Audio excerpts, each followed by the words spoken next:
옥수수는 겉으로는 투박하고 단단해 보이지만 껍질을 벗기면 알알이 촘촘히 박힌 속살이 드러납니다. 그리고 늦게 익을수록 더 달고 수염은 바람을 닮아 부드럽게 흘러내립니다. 사람 마음도 그렇습니다. 겉으로는 단단하고 차가워 보이지만 한번 마음을 열면 그 안에 숨겨진 따뜻함이 쏟아져 나옵니다. 너무 오래 감춰온 진심일수록 한번 열리면 멈출 수 없이 흘러나옵니다. 마치 강물이 댐을 터뜨리고 흘러나오듯이 오랫동안 억눌러왔던 감정들이 터져 나옵니다. 너무 오래 익혀온 감정은 어느 순간 스스로 껍질을 벗고 바람처럼 흘러나옵니다. 시간이 만들어낸 깊이와 진정성이 있습니다. 젊을 때의 사랑이 불꽃처럼 타오르는 열정이라면 늦은 사랑은 온기처럼 은은하게 퍼지는 따뜻함입니다. 어떤 만남은 우연이 아닙니다. 준비된 마음과 준비된 시간이 만나는 필연입니다. 때로는 40년이라는 긴 세월을 돌아서야 진정한 만남이 이루어지기도 합니다. 그 시간들이 있었기에 더 깊이 사랑할 수 있고 더 소중히 여길 수 있습니다. 그날의 바람이 윤미를 이곳으로 데려왔습니다. 윤미는 그 사람 앞에서 마치 옥수수 껍질이 벗겨지면 소갈이 보이듯 윤미의 육신도 그렇게 벗겨지면서 윤미의 속이 다 보였고 윤미의 신체와 정서가 알알이 그 사람 속으로 무너지면서 들어갔습니다. 새벽 4시 30분 전라북도 김제의 끝없는 평야지대의 지평선 너머로 희미하게 동이 트기 시작합니다. 이곳은 한국 최대의 곡창지대 중 하나로 어디까지가 하늘이고 어디부터가 땅인지 구분하기 어려울 정도로 드넓은 들판이 사방으로 펼쳐져 있습니다. 지평선이 360도로 펼쳐진 이 광활한 대지에서는 인간이 얼마나 작은 존재인지 깨닫게 될 정도로 드넓은 들판이 사방으로 펼쳐져 있습니다. 이 김제평야는 옥수수밭과 논이 번갈아 나타나는 전형적인 농촌입니다. 조선시대부터 곡창지대로 유명했던 곳으로 지금도 농업이 주된 산업입니다. 대부분의 젊은이들이 도시로 떠나고 이제는 중장년층과 노인들이 주로 농사를 짓고 있습니다. 가끔 도시에서 실패하고 내려온 사람들도 있지만 대부분은 농사일의 고단함을 견디지 못하고 다시 떠나갑니다. 농사는 단순히 씨를 뿌리고 수확하는 일이 아닙니다. 365일 하루도 쉬지 않고 자연과 대화하며 날씨와 계절의 변화에 민감하게 반응해야 하는 고도의 전문 기술이 필요한 일입니다. 해가 뜨기 전 어스름한 새벽 작은 농가주택에서 불이 켜집니다. 이 집은 30년 된 단층 주택으로 겉보기에는 평범하지만 내부는 깔끔하게 정리되어 있습니다. 현관에는 크고 작은 장화들이 줄지어 놓여 있고 마당 한쪽에는 농기구들이 체계적으로 정리되어 있습니다. 50대 중반의 장태섭이 일어나 간단한 세면을 마치고 작업복을 입습니다. 그의 얼굴에는 깊은 주름이 패여 있습니다. 이마의 주름은 세월의 흔적이고 눈가의 주름은 고생의 흔적입니다. 손은 거칠고 굳은 살이 박여 있어서 오랫동안 육체 노동을 해온 사람의 손입니다. 하지만 눈빛만은 여전히 차분하고 의연합니다. 절망하지 않겠다는 의지가 느껴지는 눈빛입니다. 태섭이 거울을 보며 면도를 하는 모습에서 옛날 습관이 남아있음을 알 수 있습니다. 농부가 되었지만 여전히 단정한 모습을 유지하려고 노력합니다. 이런 작은 습관들이 그의 과거를 말해줍니다. 한때는 사회적 지위가 있는 사람이었다는 것을, 지금도 자존심을 잃지 않으려고 애쓰고 있다는 것을 보여줍니다. 태섭에게는 서울에서 건설회사를 운영했을 때 새벽 5시에 일어나는 게 고문이었습니다. 알람시계 소리에 깨어나 바쁘게 하루를 시작해야 하는 것이 스트레스였습니다. 출근길에 꽉 막힌 도로와 마주하고 정체된 도로에 기분까지 정체된 채로 출근을 하면 이미 하루 종일 일한 기분으로 아침을 시작했습니다. 그런 삶을 20년 동안 반복했습니다. 하지만 이곳에서는 다릅니다. 자연스럽게 눈이 떠지고 몸이 알아서 움직입니다. 새소리가 자연스러운 알람이고 동트는 해가 하루의 시작을 알려줍니다. 도시의 인위적인 리듬이 아닌 자연의 리듬에 맞춰 살아가는 것입니다. 이런 생활을 5년째 하고 있지만 여전히 신기합니다. 어떻게 몸이 자연의 리듬에 이렇게 완벽하게 적응할 수 있는지 놀랍습니다. 새벽 공기를 한번 깊게 들이마십니다. 이 공기 안에는 흙 냄새, 풀 냄새, 이슬 냄새가 섞여 있습니다. 서울에서는 맡을 수 없었던 자연의 냄새들입니다. 이런 냄새들이 하루를 시작하는 에너지를 줍니다. 태섭은 부엌에서 간단한 아침 식사를 준비합니다. 어젯밤에 미리 해놓은 밥을 전기밥솥에서 덜어내어 전자레인지에 데웁니다. 밥을 데우는 동안 직접 담근 김치를 꺼내고 된장국을 끓이기 시작합니다. 김치는 이웃 할머니가 가르쳐 주신 방법대로 담근 것으로 처음에는 너무 짜거나 너무 싱거웠지만 이제는 제법 맛있게 담글 수 있게 되었습니다. 된장국에 들어가는 재료들은 모두 자신이 기른 것들입니다. 호박, 양파, 대파 모두 뒷마당의 작은 텃밭에서 기른 것들입니다. 이런 작은 것들이 주는 뿌듯함이 있습니다. 직접 기른 채소로 만든 음식의 맛은 확실히 다릅니다.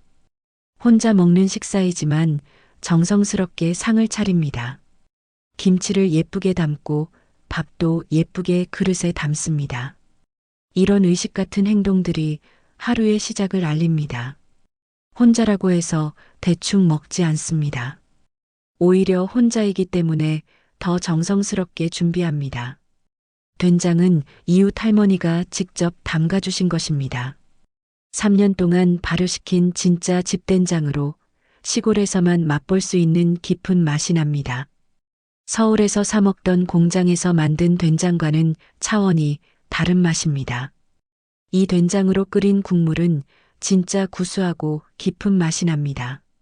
처음에는 혼자 밥 먹는 것이 너무 쓸쓸했습니다. 회사 다닐 때는 항상 누군가와 함께 식사했거든요. 동료들과 함께 회사 근처 식당에서 먹거나 집에서는 아내와 함께 먹었습니다. 혼자 먹는 밥이 이렇게 적적할 줄 몰랐습니다. 음식을 씹는 소리, 숟가락이 그릇에 부딪히는 소리만 들려서 더 외로웠습니다. 하지만 이곳에 와서는 혼자 먹는 밥의 맛을 알게 되었습니다. 아무도 의식하지 않고 자신의 속도에 맞춰 천천히 씹으며 먹는 밥. 음식의 맛을 제대로 느끼면서 먹을 수 있습니다. 대화에 신경 쓰지 않고 오롯이 음식에만 집중할 수 있습니다. 그런 고요한 시간이 주는 평화로움을 배웠습니다. 식사를 하면서 창밖을 봅니다. 하늘이 점점 밝아지고 있고 멀리 다른 농가들에서도 하나둘씩 불이 켜지고 있습니다. 같은 시간에 일어나 같은 일을 준비하는 농부들. 서로 말하지 않아도 연결되어 있다는 느낌입니다. 라디오를 켜면 농업 정보 프로그램이 나옵니다. 오늘의 날씨, 농작물 관리 요령, 병충해 예방법 등을 알려줍니다. 이런 정보들이 하루의 농사일을 계획하는 데 도움이 됩니다. 서울에서는 아침 뉴스를 들으며 주식 시세나 부동산 가격을 확인했는데 이제는 농업 정보가 더 중요합니다. 식사를 마친 후 그릇을 깨끗이 씻어서 정리합니다. 설거지를 하면서도 서두르지 않습니다. 찬물에 손을 담그고 있으면 정신이 맑아집니다. 이런 단순한 일들이 명상이 됩니다. 도시에서는 모든 것을 빨리빨리 해야 했는데 이곳에서는 천천히 해도 됩니다. 설거지를 마치고 나면 태섭은 낡은 트랙터를 점검합니다. 이 트랙터는 그가 이곳에 온 후 중고로 구입한 것으로 벌써 5년째 함께하고 있습니다. 처음에는 사용법도 몰라서 고생했지만 이제는 전문가 수준으로 다룰 수 있게 되었습니다. 먼저 엔진 오일을 확인합니다. 오일 게이지를 뽑아서 오일의 양과 상태를 체크합니다. 오일이 검게 변했거나 부족하면 즉시 교체하거나 보충해야 합니다. 연료 탱크의 경유도 확인합니다. 연료가 부족하면 농사일 중간에 멈춰서 큰 문제가 됩니다. 타이어의 공기압도 확인합니다. 공기압이 적절하지 않으면 연료 효율이 떨어지고 타이어가 빨리 닳습니다. 농기구 연결 부분도 점검해서 헐거운 곳이 없는지 확인합니다. 각종 부품들의 상태를 살펴보며 이상이 있으면 미리 수리합니다. 이 트랙터는 태섭의 동반자 같은 존재입니다. 사업할 때 탔던 BMW나 벤츠보다 훨씬 소중합니다. 그때는 차가 단순한 이동수단이자 사회적 지위의 상징이었습니다. 비싼 차를 타야 사업이 잘 된다고 생각했고 남들에게 보여주기 위한 도구였습니다. 하지만 이 트랙터는 다릅니다. 이것은 생계수단이자 생활의 일부입니다. 이 트랙터가 없으면 농사를 지을 수 없고 농사를 지을 수 없으면 먹고 살 수 없습니다. 진짜 필요에 의한 도구입니다. 그래서 더 소중하고 애틋합니다. 고장나면 직접 수리하고 부품이 다르면 교체합니다. 처음에는 기계치였던 태섭이 이제는 웬만한 고장은 혼자 수리할 수 있게 되었습니다. 유튜브를 보고 배우고 농기계 상에서 조언을 구하고 시행착오를 겪으며 하나씩 배워나갔습니다. 처음에는 답답했습니다. 서울에서는 차가 고장나면 전화 한 통이면 해결되었는데 이곳에서는 모든 걸 스스로 해야 했습니다. 하지만 이제는 무언가를 직접 고칠 수 있다는 것이 뿌듯합니다. 자신의 손으로 고쳐서 다시 돌아가는 기계를 보면 성취감을 느낍니다. 마치 오랜 친구를 대하듯 애정을 담아 트랙터를 손질합니다. 기름때가 낀 부분은 걸레로 닦아주고 녹이 쓴 부분은 방청제를 발라줍니다. 이런 관리를 하면 트랙터도 오래 사용할 수 있습니다. 트랙터에 물탱크를 연결합니다. 오늘은 옥수수밭에 물을 주는 날입니다. 500리터들이 물탱크를 트랙터 뒤에 연결하고 호스와 스프링클러도 준비합니다. 이 모든 준비 과정이 숙련된 농부의 손길처럼 자연스럽습니다. 시동을 겁니다. 엔진 소리가 새벽 공기를 가르며 퍼져나갑니다. 처음에는 시끄럽다고 생각했던 이 소리가 이제는 반갑습니다. 하루의 본격적인 시작을 알리는 소리입니다. 이 소리가 마을의 다른 농민들에게도 하루의 시작을 알리는 신호가 됩니다. 트랙터를 천천히 몰고 집을 나섭니다. 비포장도로를 따라 밭으로 향하는 길은 평화롭습니다. 양쪽으로 펼쳐진 들판, 아침 햇살을 받으며 반짝이는 이슬, 저 멀리 보이는 산자락. 이런 풍경을 보며 하루를 시작할 수 있다는 것이 행복합니다. 트랙터를 몰고 가면서 태섭은 자연스럽게 과거를 떠올립니다. 5년 전 태섭은 서울 강남의 한 고층 건물 30층에서 DJ건설을 운영하고 있었습니다. 사무실 창문에서 내려다 보이는 한강과 고층 빌딩들. 그때는 그 풍경이 성공의 상징이라고 생각했습니다. 2019년은 태섭의 인생에서 가장 어두운 해였습니다. 20년간 쌓아 올린 모든 것이 한순간에 무너졌습니다. 믿었던 사업 파트너의 배신, 부동산 경기 침체, 그리고 코로나19라는 예상치 못한 변수까지 모든 악재가 한꺼번에 몰려왔습니다. 태섭은 어릴 적 부모에게 버림받아 고아원에서 자라났습니다. 태어나자마자 고아원 앞에 버려진 아이였습니다. 부모의 이름도 모르고 왜 버려졌는지도 모릅니다. 고아원에서의 생활은 혹독했습니다. 따뜻한 가족의 사랑을 받아본 적이 없었습니다. 고아원에서 자라면서 태섭은 반드시 성공하겠다는 다짐만 붙들고 살았습니다. 성공해서 자신을 버린 부모들에게 후회하게 만들어주겠다는 복수심도 있었고 세상에 인정받고 싶다는 욕망도 있었습니다. 공부를 열심히 해서 대학에 장학금으로 들어갔고 졸업 후에는 건설회사에 취직했습니다. 건설회사에서 10년간 열심히 일하며 경험을 쌓았습니다. 현장에서부터 시작해서 설계, 시공, 관리까지 모든 분야를 경험했습니다. 남들보다 일찍 출근하고 늦게 퇴근했습니다. 주말에도 일했고 휴가도 거의 가지 않았습니다. 오직 성공만을 위해 살았습니다.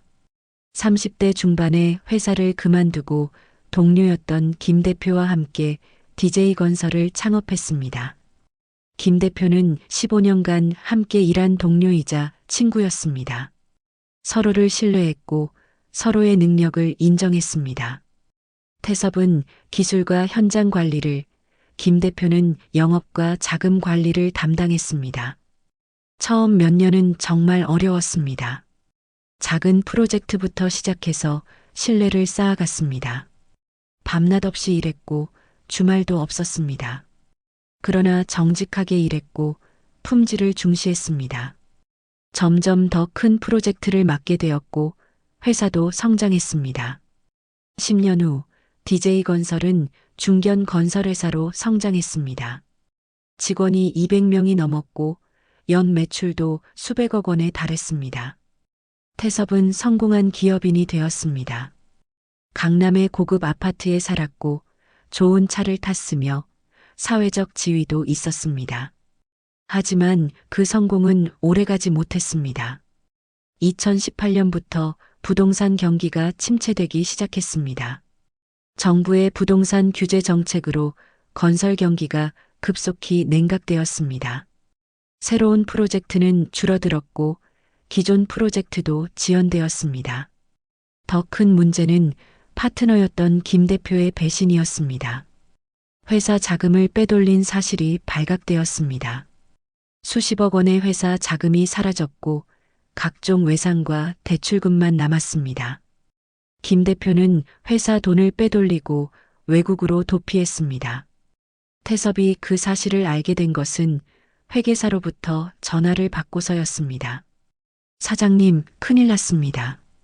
회사 계좌가 거의 비었고 김 대표와 연락이 안 됩니다. 그 순간 태섭의 머릿속이 하얘졌습니다.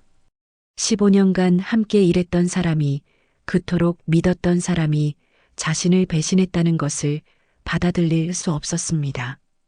개인 보증까지 서 있던 태섭은 모든 재산을 잃게 되었습니다. 회사 부채에 대한 연대 보증을 서 있었기 때문에 개인 재산으로 회사 빚을 갚아야 했습니다.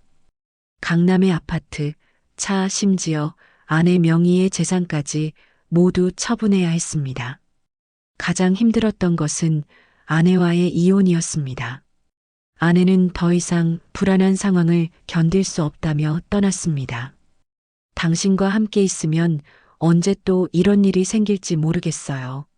저도 제 인생을 살고 싶어요. 아내의 말이 가슴에 못처럼 박혔습니다. 친구들도 하나둘 연락을 끊었습니다. 성공했을 때는 주변에 사람이 많았는데 실패하고 나니 아무도 곁에 없었습니다. 전화를 해도 받지 않거나 바쁘다며 만나주지 않았습니다. 인간관계가 얼마나 허약한 것인지 깨달았습니다. 혼자 남겨진 태섭은 술에 의존하며 절망적인 나날을 보냈습니다. 매일 소주 2병씩 마셨습니다. 술을 마시지 않으면 잠이 오지 않았고 깨어 있으면 현실이 너무 괴로웠습니다. 몇 달 동안 거의 폐인처럼 살았습니다. 어느 날 더 이상 이렇게 살 수 없다는 생각이 들었습니다. 죽을 용기도 없고 그렇다고 이대로 계속 술에 취해서 살 수도 없었습니다. 새로운 인생을 시작해야겠다고 결심했습니다. 그래서 서울을 떠나 이곳 김제로 내려온 것입니다. 처음 이곳에 왔을 때는 농사가 뭔지도 몰랐습니다. 삽도 제대로 사용할 줄 몰랐고 농작물의 이름도 몰랐습니다. 모든 것이 처음이었습니다. 농업기술센터에서 교육도 받고 책도 읽고 유튜브도 보면서 하나씩 배워나갔습니다. 첫 해에는 대부분의 작물을 망쳤습니다. 물을 너무 많이 주거나 적게 주었고 병충해도 제대로 관리하지 못했습니다. 씨앗을 잘못 심어서 아예 싹이 나지 않은 것도 많았습니다. 하지만 포기하지 않고 계속 도전했습니다. 이웃 농민들의 도움도 많이 받았습니다. 처음에는 서울에서 온 도시 사람이라며 의심의 눈초리로 봤지만 열심히 하는 모습을 보고 하나둘씩 도와주기 시작했습니다. 농기구 사용법도 가르쳐주고 농사 기술도 알려주었습니다. 5년이 지난 지금 태섭은 제법 괜찮은 농부가 되었습니다. 옥수수뿐만 아니라 벼, 콩, 채소까지 다양한 작물을 기를 수 있게 되었습니다. 이웃들도 이제는 태섭을 진짜 농부로 인정해 줍니다. 농사를 지으면서 태섭은 자신을 되찾았습니다. 자연과 함께 살아가는 것의 의미를 깨달았고 단순한 삶의 가치를 알게 되었습니다. 성공과 실패를 반복하는 치열한 도시 생활보다 이런 평화로운 삶이 더 좋았습니다. 새벽 5시 태섭은 트랙터를 몰고 옥수수밭에 도착했습니다. 총 2만 평에 달하는 넓은 밭에 옥수수가 빼곡히 자라고 있습니다. 아직 어린 옥수수들이 허리춤 높이까지 자랐고 초록색 잎사귀들이 새벽 바람에 일렁입니다. 이 옥수수밭은 태섭이 시골로 내려온 첫 해부터 일궈낸 결과물입니다. 처음에는 농사가 뭔지도 몰랐습니다. 첫 해에는 대부분의 작물을 망쳤지만 포기하지 않고 계속 도전했습니다. 물을 주는 작업은 단순해 보이지만 실제로는 매우 섬세한 기술이 필요합니다.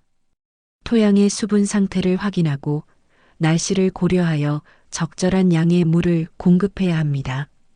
태섭은 각 구역별로 옥수수의 성장 상태를 체크하며 물을 줍니다. 옥수수는 거짓말을 하지 않습니다. 정성을 들이면 그만큼 잘 자라고 소홀히 하면 그대로 시들어버립니다. 사람과는 달리 배신하지도 않고 뒤통수를 치지도 않습니다. 그래서 더 애착이 갑니다. 한 포기씩 옥수수의 상태를 살펴보는 태섭의 모습에서 농부로서의 경험이 느껴집니다. 잎의 색깔을 보고 영양 상태를 판단하고 줄기의 굵기로 성장 정도를 가늠합니다. 5년의 경험이 축적된 결과입니다. 어떤 옥수수는 약간 노랗게 변한 잎을 가지고 있어서 영양 부족을 의심하게 하고 어떤 것은 벌레가 갉아먹은 흔적이 있어서 방제가 필요함을 알려줍니다. 어떤 옥수수 잎에 작은 벌레가 붙어 있는 것을 발견하고 조심스럽게 제거합니다. 태섭은 마치 오랜 친구와 대화하듯 옥수수에게 말을 걸기도 합니다. 이런 모습은 도시에서 일할 때는 상상도 못했던 자신의 모습입니다. 옥수수는 거짓말을 하지 않습니다. 정성을 들이면 그만큼 잘 자라고 소홀히 하면 그대로 시들어버립니다. 사람과는 달리 배신하지도 않고 뒤통수를 치지도 않습니다. 그래서 더 애착이 갑니다. 이 옥수수들과 함께 있으면 마음이 평온해집니다. 도시에서는 항상 경계하고 의심해야 했지만 이곳에서는 그럴 필요가 없습니다. 자연은 진실하고 순수합니다. 같은 시각 서울 시내 한 종합병원 6층 병실에서 박윤미가 어머니가 계셨던 병실을 마지막으로 정리하고 있습니다. 이 병실은 6인실로 유방암 환자들이 주로 입원하는 곳입니다. 5년 동안 머물렀던 이 공간에는 수많은 추억과 아픔이 스며들어 있습니다. 창밖으로는 여의도와 한강이 보입니다. 63빌딩과 국회의사당, 그리고 한강을 가로지르는 다리들이 한눈에 들어옵니다. 아침 출근 시간에 바쁜 도시 풍경이 펼쳐집니다. 하지만 윤미에게는 그 풍경이 멀게만 느껴집니다. 이곳은 서울대학교 병원 종양내과 병동입니다. 암 환자들이 주로 입원하는 곳으로 생과 사의 경계에서 사투를 벌이는 환자들과 가족들로 항상 무거운 분위기가 감돕니다. 복도를 걸으면 환자와 보호자들의 지친 얼굴들을 볼 수 있습니다. 누구나 어려운 상황을 견디고 있지만 서로 힘내라며 격려합니다. 윤미는 이곳에서 5년을 보냈습니다. 엄마의 유방암 진단을 받은 2019년부터 돌아가시기까지 인생의 가장 힘들었던 시간들이었습니다. 20대의 마지막 시간과 30대의 첫 시간을 모두 이 병원에서 보냈습니다. 윤미는 어머니의 마지막 짐들을 하나씩 정리합니다. 플라스틱 서랍장에서 낡은 옷가지들을 꺼냅니다. 어머니가 자주 입으시던 카디건, 편안한 잠옷들, 슬리퍼, 이런 소소한 물건들 하나하나에 어머니의 체온이 남아있는 것 같습니다. 침대 머리맡에는 각종 약병들이 놓여 있습니다. 항암제, 진통제, 소화제, 수면제. 어머니의 하루는 이 약들로 시작해서 이 약들로 끝났습니다. 윤미는 이 약들의 복용법을 외울 정도로 잘 알고 있습니다. 어떤 약을 언제 몇 알씩 드려야 하는지, 부작용은 무엇인지 모두 기억하고 있습니다.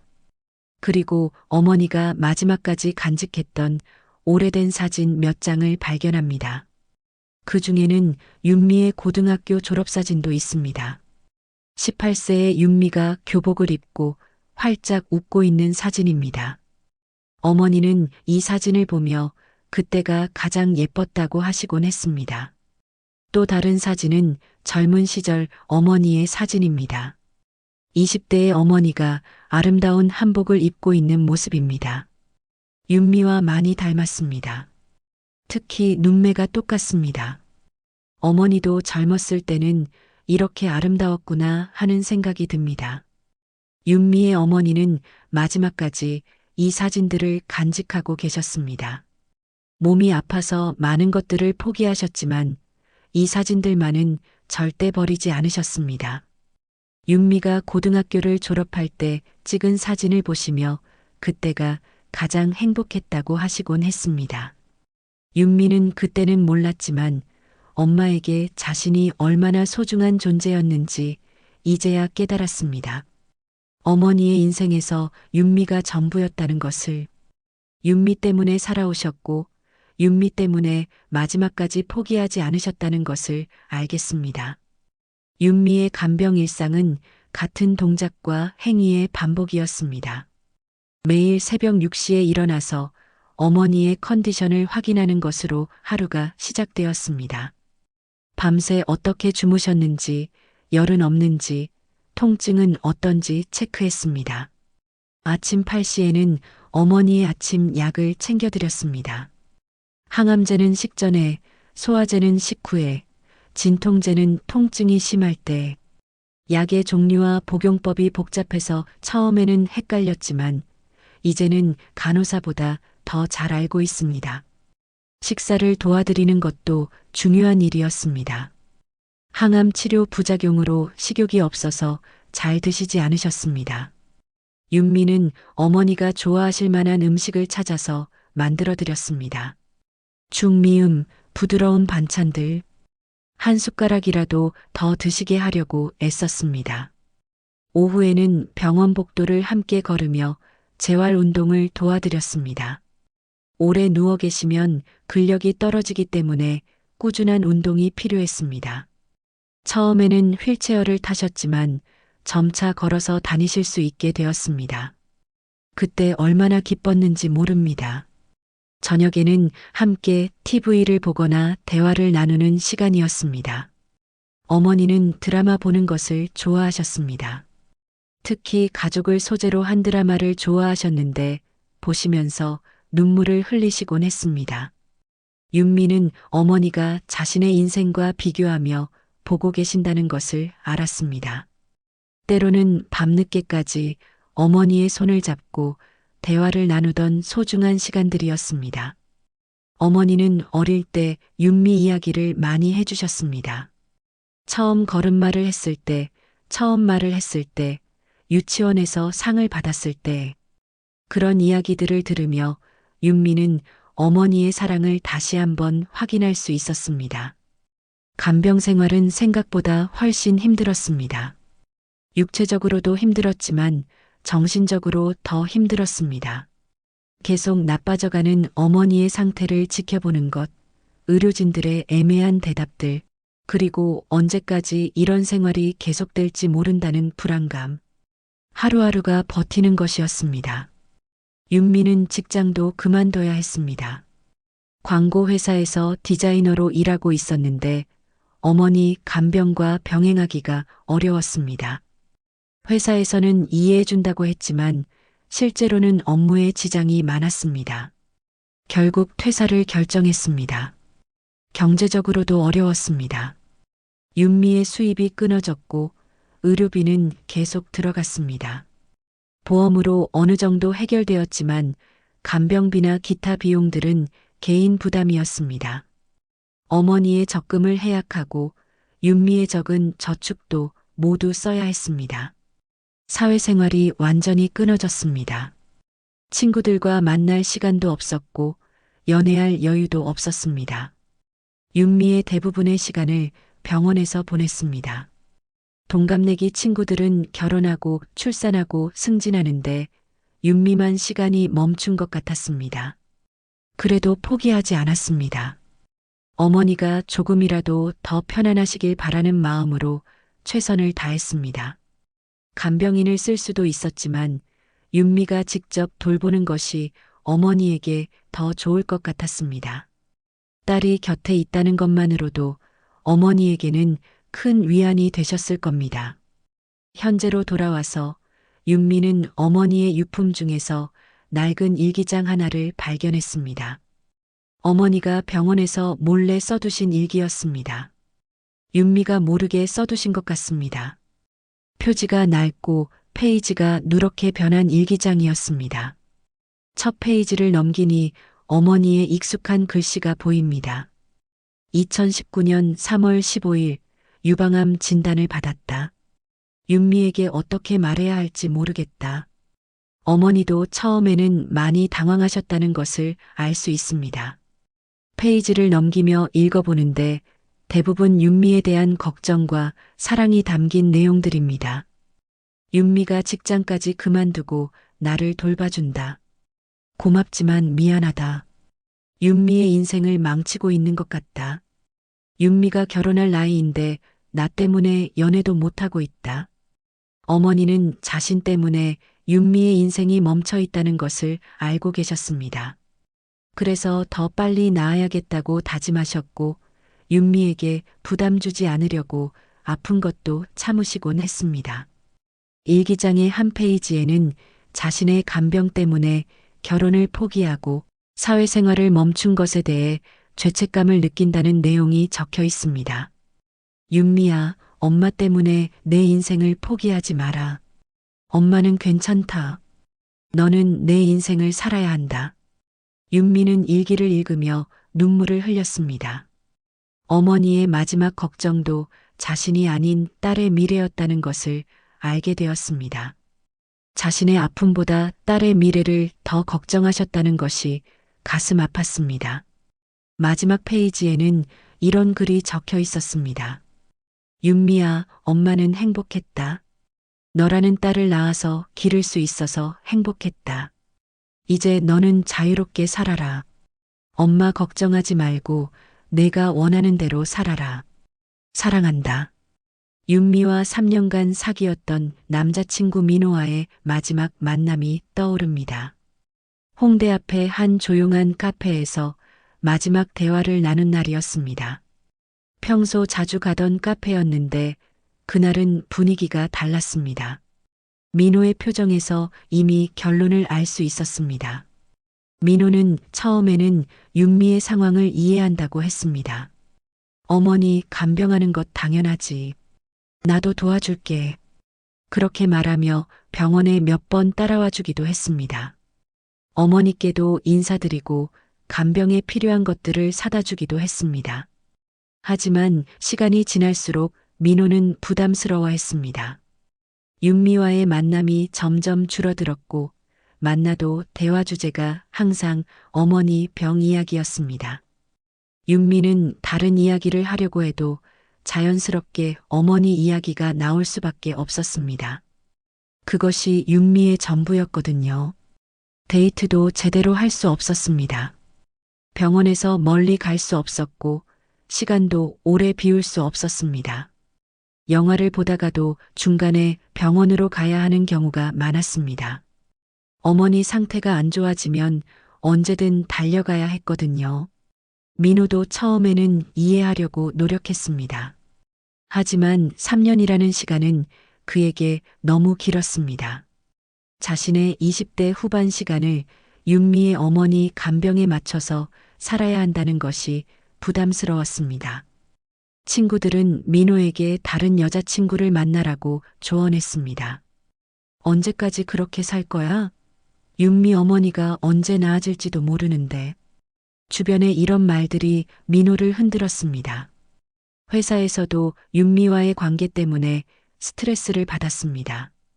회사 사람들과의 모임에 윤미가 참석하지 못하는 경우가 많았고 민호 혼자 참석하면 어색했습니다. 점점 소외감을 느끼게 되었습니다. 마지막 날 민호는 윤미에게 솔직하게 말했습니다. 미안해, 윤미야. 나도 더 이상은 힘들 것 같아.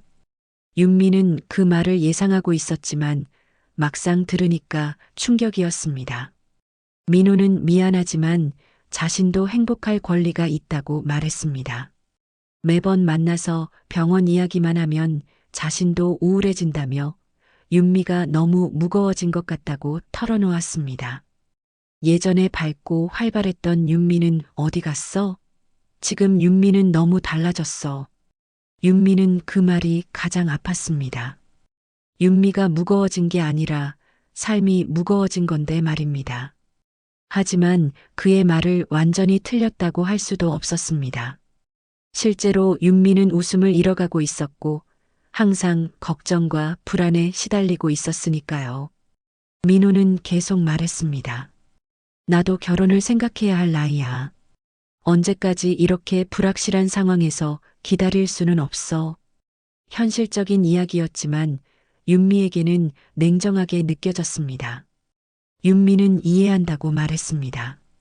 실제로 이해했습니다. 민호의 입장에서는 당연한 선택이었습니다. 하지만 이해한다고 해서 아프지 않은 것은 아니었습니다.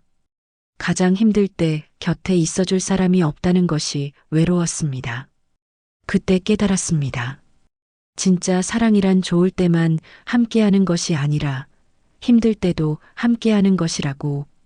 하지만 그런 사랑을 할 수 있는 사람은 많지 않다는 것도 알게 되었습니다. 사람들은 자신의 행복을 우선시하고 그것을 이기적이라고 말할 수도 없었습니다. 카페를 나서며 윤미는 혼자라는 것을 다시 한번 확인했습니다. 앞으로는 정말 혼자서 어머니를 돌봐야겠다는 생각이 들었습니다. 누구에게도 의지하지 말고 누구에게도 부담 주지 말고. 집으로 돌아가는 지하철 안에서 윤미는 울었습니다. 3년간의 연애가 끝났다는 슬픔도 있었지만 앞으로 완전히 혼자가 되었다는 두려움이 더 컸습니다. 하지만 포기할 수는 없었습니다. 어머니를 위해서라도 강해져야 했습니다. 어머니의 장례를 마친 지 한 달 후 윤미는 혼자 남겨진 집에서 무기력한 나날을 보내고 있습니다. 32평 아파트가 이렇게 넓고 적적할 줄 몰랐습니다. 어머니가 계실 때는 좁다고 생각했는데 혼자 있으니까 너무 넓어서 더 외롭습니다. 아침에 일어나도 할 일이 없습니다. 5년 동안 어머니 돌보는 것이 일상의 전부였는데 그것이 사라지니까 무엇을 해야 할지 모르겠습니다. 알람을 맞춰놓지 않아도 새벽 6시에 자동으로 깨어납니다. 어머니 약 드릴 시간이거든요. 하지만 일어나도 할 일이 없어서 다시 잠자리에 눕습니다. 텔레비전을 보다가도 집중이 안 됩니다. 어머니와 함께 보던 드라마들이 나오면 더 우울해집니다. 리모컨을 이리저리 돌려도 재미있는 프로그램이 없습니다. 뉴스를 보면 답답하고 예능을 보면 혼자 웃는 것이 허무하고 드라마를 보면 어머니 생각이 납니다. 밤에는 잠이 오지 않습니다. 5년 동안 어머니 옆에서 잤는데 혼자 자는 것이 익숙하지 않습니다. 어머니의 숨소리가 없으니까 집이 너무 조용해서 오히려 잠이 안 옵니다. 새벽 2-30까지 뒤척이다가 겨우 잠들고 오전 늦게 일어나는 악순환이 반복됩니다. 식사도 제대로 하지 않습니다. 혼자 먹는 밥이 맛이 없어서 대충 라면이나 편의점 도시락으로 때웁니다. 어머니를 위해서는 영양가 있는 음식을 정성스럽게 만들었는데 자신을 위해서는 그럴 동기가 없습니다. 윤미는 어머니를 하늘나라로 보내고 나니 갑자기 인생에 빈 공간이 너무 많이 생겼습니다. 5년 동안 엄마 중심으로 돌아가던 모든 일상이 한순간에 의미를 잃었습니다. 목적이 사라진 것입니다. 무엇을 위해 살아야 하는지 모르겠습니다. 아침에 일어나서 가장 먼저 하던 일이 어머니의 안부를 확인하는 것이었는데 이제는 깨어나도 할 일이 없습니다. 어머니 방에 들어가서 어머니 주무셨어요?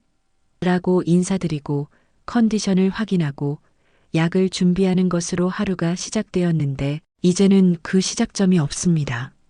집안 곳곳에 어머니의 흔적들이 남아 있습니다. 어머니가 사용하시던 안경이 거실 테이블 위에 그대로 놓여 있고 즐겨 입으시던 옷들이 옷장에 걸려 있습니다. 그리고 함께 찍었던 사진들이 여기저기 놓여 있습니다. 거실의 소파에는 어머니가 자주 앉으시던 자리가 있습니다. 오른쪽 끝자리에 방석을 놓고 앉아서 TV를 보시던 자리입니다. 그 자리만 보면 어머니가 지금도 거기 앉아 계시는 것 같은 착각이 듭니다. 부엌에도 어머니의 흔적이 많습니다. 어머니가 좋아하셨던 차 종류들, 즐겨 드시던 간식들이 그대로 있습니다. 냉장고에는 어머니를 위해 만들어둔 반찬들이 아직 남아 있어서 버릴 수도 없고 먹을 수도 없어서 그냥 두고 있습니다. 이런 것들을 볼 때마다 윤미는 울음이 터져 나옵니다. 특히 어머니 방에 들어가면 더 심합니다. 병원 침대를 집으로 가져와서 설치했던 그 자리가 그대로 있습니다. 침대는 치웠지만 그 자리에 흔적이 남아 있습니다. 처음에는 어머니의 물건들을 치울 수 없었습니다. 마치 엄마가 잠시 어디 다녀오시는 것처럼 그대로 두고 싶었습니다.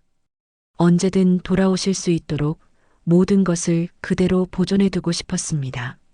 하지만 그럴수록 더 힘들어졌습니다. 현실을 받아들이지 못하고 있는 자신을 마주하게 되었거든요. 어머니는 돌아오시지 않는다는 것을, 이제는 정말 혼자라는 것을 인정해야 한다는 것을 알면서도 받아들이기 어려웠습니다. 친구들이 가끔 안부 전화를 했습니다. 괜찮아? 혼자 있지 말고 나와서 만나자. 고마운 말이지만 나갈 기력이 없었습니다. 사람들을 만나면 어머니 이야기를 하게 될 것 같고 그러면 또 울게 될 것 같아서 만나기 어려웠습니다. 이전에 다녔던 직장 동료들도 연락을 했습니다. 복직할 생각 있어? 언제든 자리 있으니까 연락해. 감사한 말이지만 일할 마음이 들지 않았습니다. 5년 동안 쉬었는데 다시 사회생활에 적응할 수 있을지 자신이 없었습니다. 경제적으로도 불안했습니다. 어머니 보험금으로 당분간은 생활할 수 있지만 계속 일을 하지 않으면 문제가 될 것입니다. 하지만 지금 당장은 일할 정신적 여유가 없었습니다. 외출도 거의 하지 않았습니다. 장 보러 가는 것 외에는 집 밖에 나가지 않았습니다. 사람들을 만나는 것이 부담스러웠고 밖의 활기찬 모습들이 자신과 대비되어 더 우울했습니다. 체중도 많이 줄었습니다. 식욕이 없어서 하루에 한 끼 정도만 먹었습니다. 거울을 보면 얼굴이 많이 야위어 있었습니다. 어머니 간병할 때도 힘들었지만 그때는 목적이 있어서 버틸 수 있었는데 지금은 목적이 없어서 더 힘들었습니다. 며칠 더 집에서 보낸 후 윤미는 갑작스럽게 여행을 떠나기로 결심합니다. 목적지도 정하지 않고 기간도 정하지 않은 채로 그냥 이 답답한 일상에서 벗어나고 싶었습니다.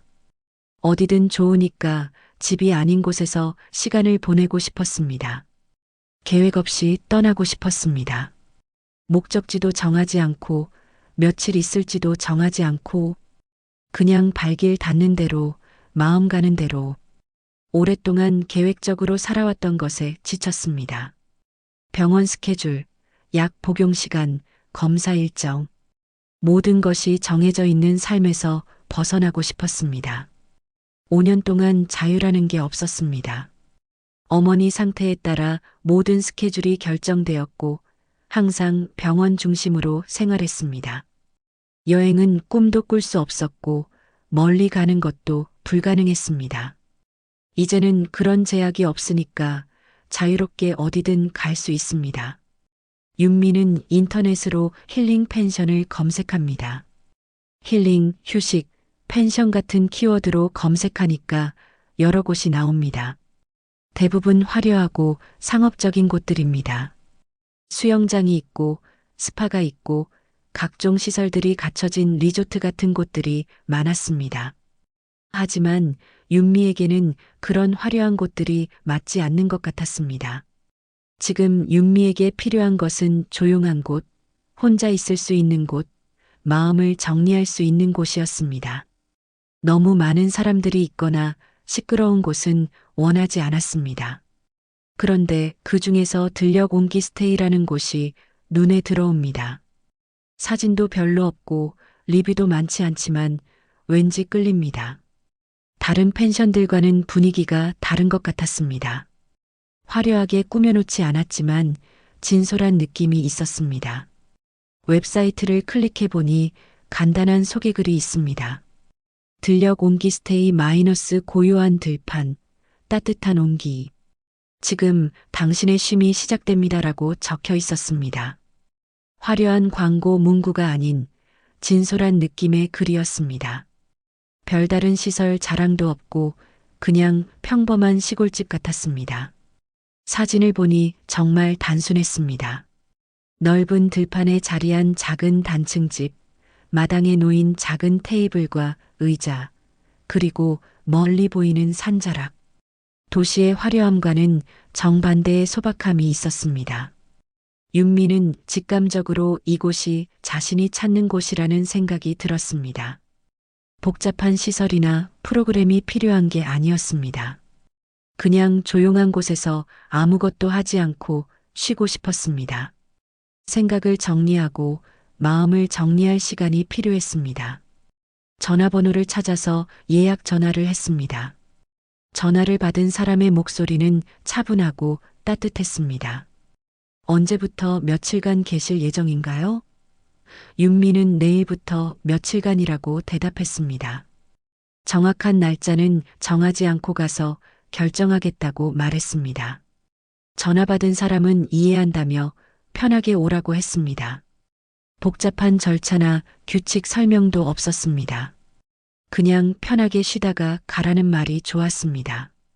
다음 날 아침 윤미는 간단한 짐을 챙겨 서울에서 김제로 향하는 시외버스에 몸을 맡깁니다. 큰 여행 가방이 아니라 작은 캐리어 하나만 들고 나왔습니다. 옷 몇 벌, 세면도구, 충전기 정도만 넣었습니다. 무거운 짐을 들고 다니고 싶지 않았습니다. 평일 오전에 버스는 승객이 많지 않아 조용합니다. 대부분 나이 든 분들이나 혼자 여행하는 사람들이었습니다. 시끄럽지 않아서 창밖 풍경을 감상하기 좋았습니다. 창밖으로 도시 풍경이 점점 시골 풍경으로 바뀌어 갑니다. 고층 빌딩들이 사라지고 낮은 건물들이 나타나기 시작합니다. 도로도 넓어지고 차량도 줄어듭니다. 하늘도 점점 넓어 보입니다. 서울을 벗어나는 순간부터 마음이 조금씩 가벼워지는 느낌이었습니다. 회색빛 도시 건물들이 사라지고 초록빛 들판이 나타나기 시작했습니다. 하늘도 점점 넓어지고 공기도 맑아지는 것 같았습니다. 고속도로를 달리면서 보이는 풍경들이 새로웠습니다. 서울에서는 볼 수 없는 넓은 들판들, 작은 농가들, 소들이 풀을 뜯고 있는 목장들. 이런 풍경들을 보니 마음이 평화로워졌습니다. 버스 안에서 윤미는 지나가는 풍경들을 바라보며 어린 시절을 떠올립니다. 어머니와 함께 외할머니 댁에 놀러 갔던 기억들이 생각났습니다. 그때도 이런 시골 풍경이었습니다. 넓은 들판과 작은 마을들, 그리고 정겨운 사람들. 외할머니 댁은 충청도의 작은 마을에 있었습니다. 방학 때마다 어머니와 함께 기차를 타고 갔었습니다. 그때는 시골이 지루하다고 생각했습니다. 할 일도 없고 친구들도 없고 게임기도 없어서 재미없었습니다. 하지만 지금 생각해보니 그런 단순함이 그리워집니다. 복잡한 일정도 없고 스트레스도 없고 그냥 느긋하게 시간을 보낼 수 있었던 그때가 좋았습니다. 외할머니가 해주시던 손수 끓인 된장찌개, 마당에서 키우던 닭들, 밤에 들려오던 벌레 소리들. 버스가 전라북도에 들어서면서 풍경이 완전히 바뀝니다. 끝없이 펼쳐진 평야지대가 나타납니다. 지평선까지 이어지는 들판들, 황금빛으로 익어가는 벼이삭들, 그리고 멀리 보이는 산들. 이런 광활한 풍경을 보니 마음이 확 트이는 느낌입니다. 서울에서는 하늘도 건물들 사이로만 보였는데 이곳에서는 하늘이 360도로 펼쳐져 있습니다. 구름들이 느리게 움직이고 바람이 들판을 스쳐 지나갑니다. 자연의 웅장함 앞에서 인간이 얼마나 작은 존재인지 깨닫게 됩니다. 김제 버스터미널에 도착한 윤미는 잠시 멈춰서서 주변을 둘러봅니다. 서울의 번잡함과는 완전히 다른 세계입니다. 사람들의 걸음걸이도 느리고 말소리도 부드럽습니다. 급하게 뛰어다니는 사람도 없고 스마트폰만 보며 걷는 사람도 별로 없습니다. 버스에서 내리는 순간부터 공기가 달랐습니다. 매연 냄새 대신 흙냄새와 풀냄새가 났습니다. 폐 깊숙이 들이마신 공기가 차갑고 깨끗했습니다. 서울에서는 심호흡을 하고 싶어도 할 수 없었는데 이곳에서는 자연스럽게 숨이 깊어집니다. 버스터미널에서 택시를 타고 들녘 온기스테이로 향했습니다. 택시 기사님은 친절하게 이것저것 설명해 주셨습니다. 여기가 김제에서도 특히 농사 많이 짓는 동네예요. 옥수수, 벼, 콩 많이 기르죠. 창밖으로 보이는 풍경을 보며 설명해 주시는 모습이 정겨웠습니다. 15분 정도 달려서 작은 마을에 도착했습니다. 집들이 듬성듬성 있고 대부분 단층 집들이었습니다. 마당이 넓고 텃밭을 가꾸는 집들이 많았습니다. 도시와는 완전히 다른 풍경이었습니다.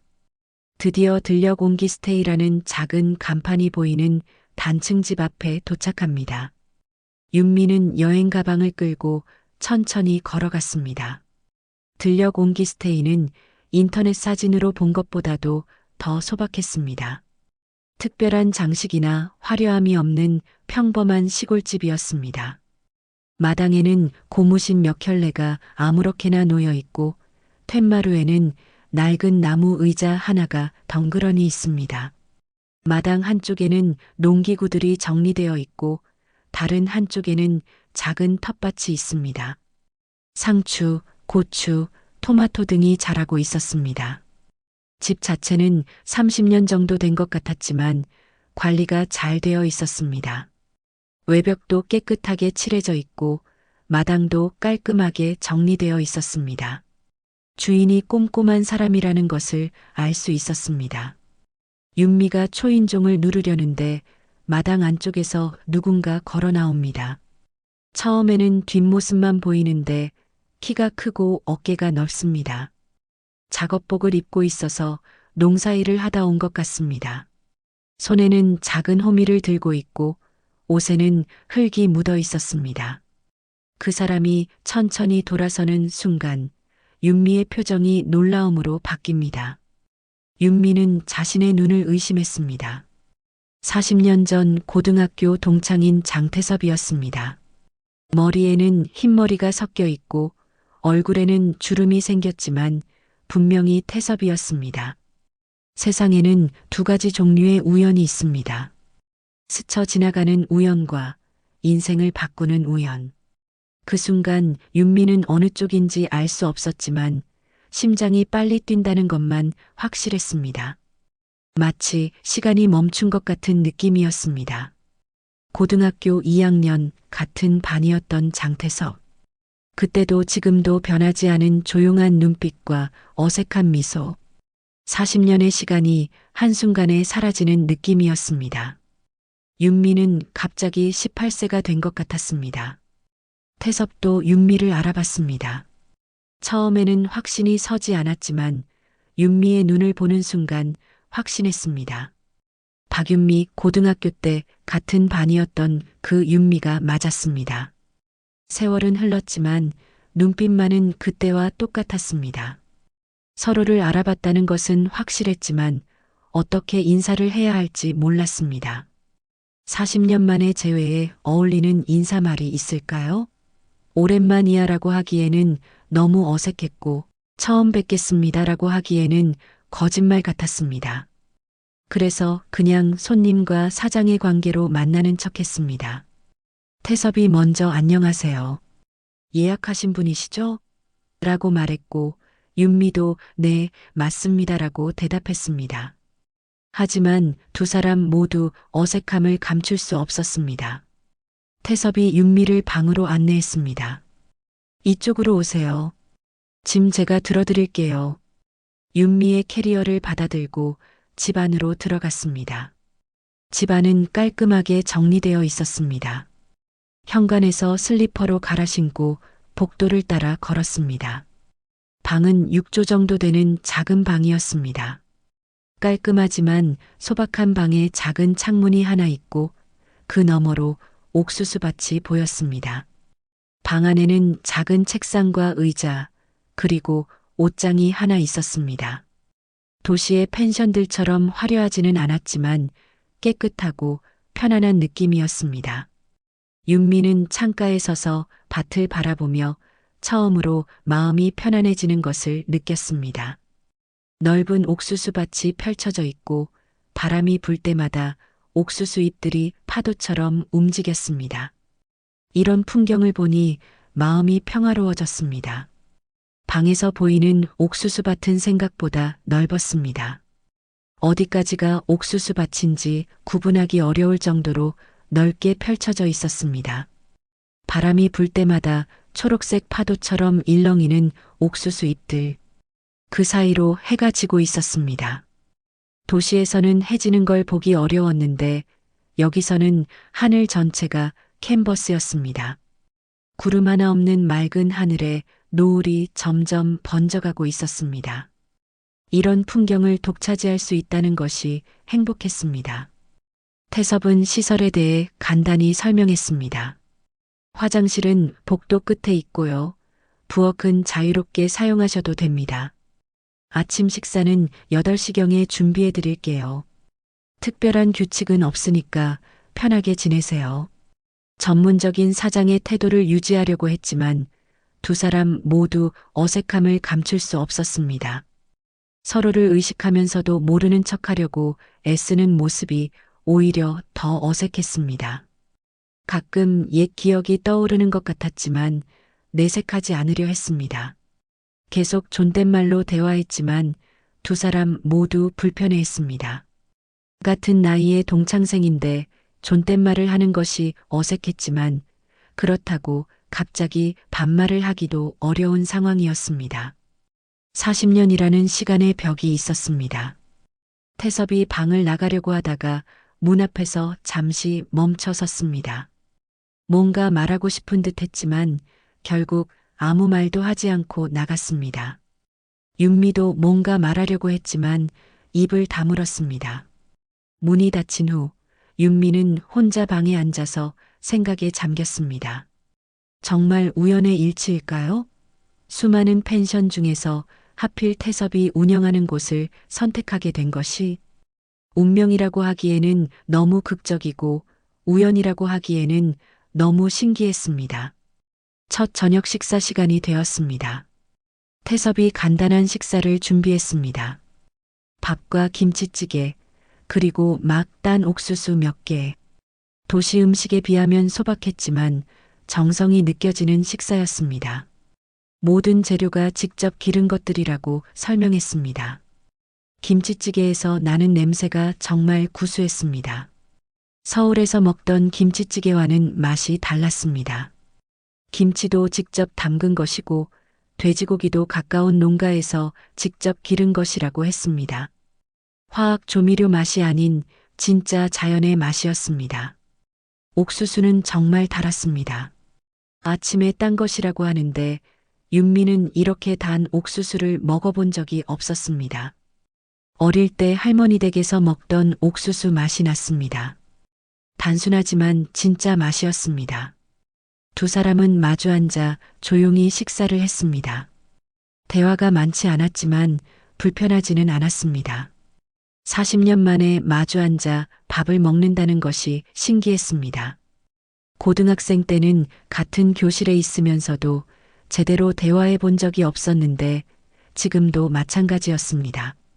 하지만 그때와는 다른 침묵이었습니다. 어른이 된 침묵, 상처를 겪고 난 후의 침묵. 불편하지 않은 침묵이었습니다. 서로의 존재 자체로 위안을 받는 느낌이었습니다. 태섭이 먼저 말을 꺼냈습니다. 음식이 입에 맞나요? 시골 음식이라 밍밍할 수도 있을 텐데. 윤미는 정말 맛있다며 오랜만에 제대로 된 집밥을 먹는 것 같다고 대답했습니다. 혼자 오셨나요? 라고 태섭이 물었습니다. 윤미는 네, 혼자라고 대답했습니다. 가족여행은 아니고 그냥 혼자 여행하고 싶어서요. 태섭은 고개를 끄덕이며 혼자 여행도 좋다고 말했습니다. 여기 오시기 전에 다른 곳도 다녀오셨나요? 태섭의 질문에 윤미는 여기가 첫 번째 여행지라고 대답했습니다. 그냥 인터넷에서 보고 좋아 보여서 왔어요. 태섭은 고맙다며 기대에 맞을지 모르겠다고 말했습니다. 식사를 하면서 두 사람은 서로를 슬쩍슬쩍 관찰했습니다.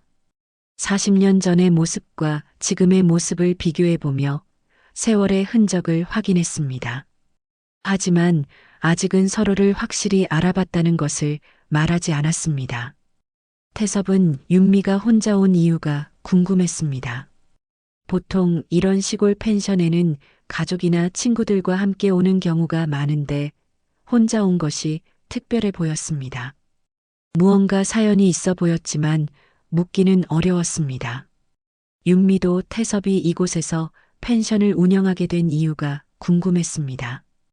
도시 사람 같아 보이는데 어떻게 이런 시골에서 농사를 지으며 살게 되었을까? 하지만 첫 만남에 개인적인 질문을 하기는 어려웠습니다. 식사 후 태섭이 설거지를 하려고 하자 윤미가 도와주겠다고 나섰습니다. 아니에요. 손님이 어떻게... 태섭이 말렸지만 윤미는 괜찮다며 함께 설거지를 했습니다. 함께 설거지를 하면서 자연스럽게 대화가 늘어났습니다.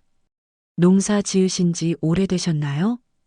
윤미의 질문에 태섭은 5년 정도 되었다고 대답했습니다. 처음에는 아무것도 몰라서 고생 많이 했어요.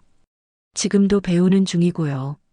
태섭의 겸손한 대답에 윤미는 미소를 지었습니다. 옥수수밭이 정말 넓던데 혼자 다 관리하세요? 윤미의 질문에 태섭은 이웃들이 도와준다며 농사는 혼자 하는 게 아니라고 말했습니다. 서로 도우면서 사는 게 시골의 장점이에요.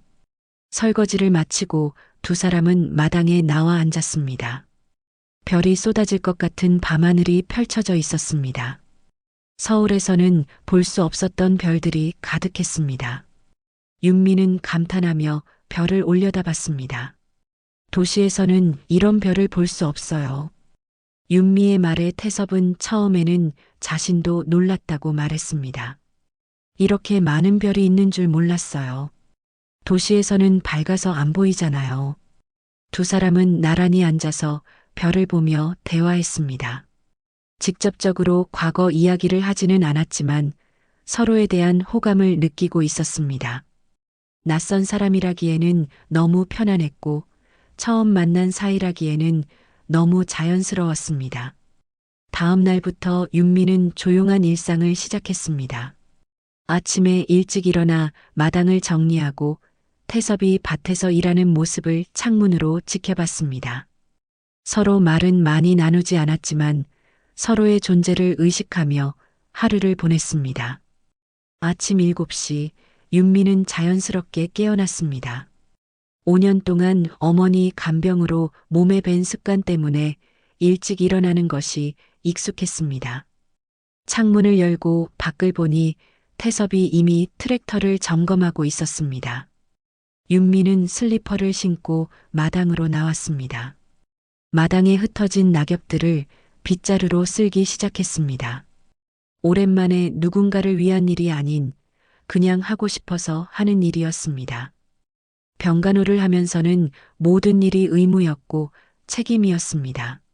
하지만 이 마당 청소는 달랐습니다. 아무도 시키지 않았고 해도 되고 안 해도 되는 일이었습니다. 그런 자유로움이 새로웠습니다. 단순한 일이었지만 마음이 편안했습니다.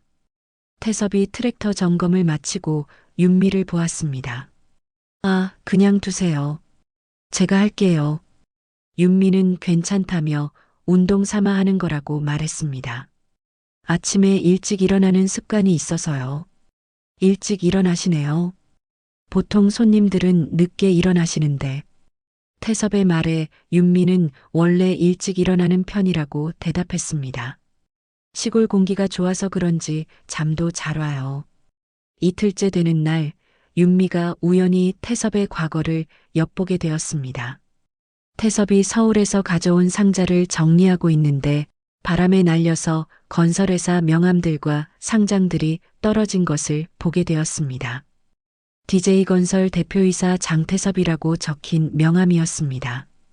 윤미는 태섭이 건설회사를 운영했었다는 것을 알게 되었습니다. 하지만 더 이상 묻지 않았습니다. 태섭의 표정에서 말하고 싶지 않은 과거라는 것을 알 수 있었습니다. 태섭이 급하게 명함들을 주워 담으며 미안하다고 말했습니다. 바람에 날렸네요. 정리 안 된 것들이라.